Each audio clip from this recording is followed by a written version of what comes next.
ஆந்திர வனப்பகுதியில் திட்டமிட்டே 20 தமிழர்கள் சுட்டுக் கொல்லப்பட்டிருப்பதாக மூத்த தடயவியல் நிபுணர் சந்திரசேகர் கூறியிருக்கிறார். நமது செய்தியாளர் மணிகண்டனுடன் பேசும்போது அவரது கூற்றுக்கு வலு சேர்க்க முன்வைத்த வாதங்களை இப்போது பார்க்கலாம்.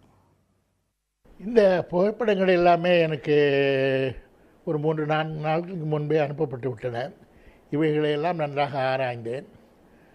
ஒருவர் தவிர மீதி எல்லாரும் அரை நிர்வாணம், மேலாடை இல்லாமல் இருக்கின்றார்கள்.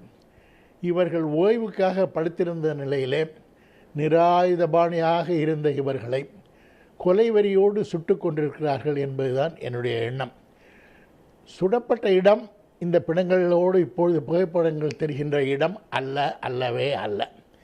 ஏனென்றால் எல்லாருடைய சடலங்களும் மல்லாக்கப்படுத்திருக்கின்ற நிலையில் இருக்கின்றன. அப்படி மல்லாக்கப்படுத்துகின்ற நிலையில் இருக்கிறது என்றால் வேறு இடத்தில் கிரைம் சீன் வேறு எங்கோ நடந்திருக்கிறது. அங்கிருந்து இந்த சடலங்களை இழுத்து கொண்டு வந்து இங்கே போட்டிருக்கிறார்கள். ஒரே மாதிரியாக எல்லா சடலங்களையும் மல்லாக்க போட்டிருக்கிறார்கள். ஊன்றி பார்த்தால் இந்த சடலங்களை சுற்றி அவைகளை இழுத்து வந்த தடயங்கள் மண்ணிலே தெரிகின்றன. ஆக எங்கோ கிரைம் சீன் வேறு இடத்தில் இதை மாற்றி இங்கே கொண்டு வந்து திசை திருப்புவதாக போட்டிருக்கிறார்கள்.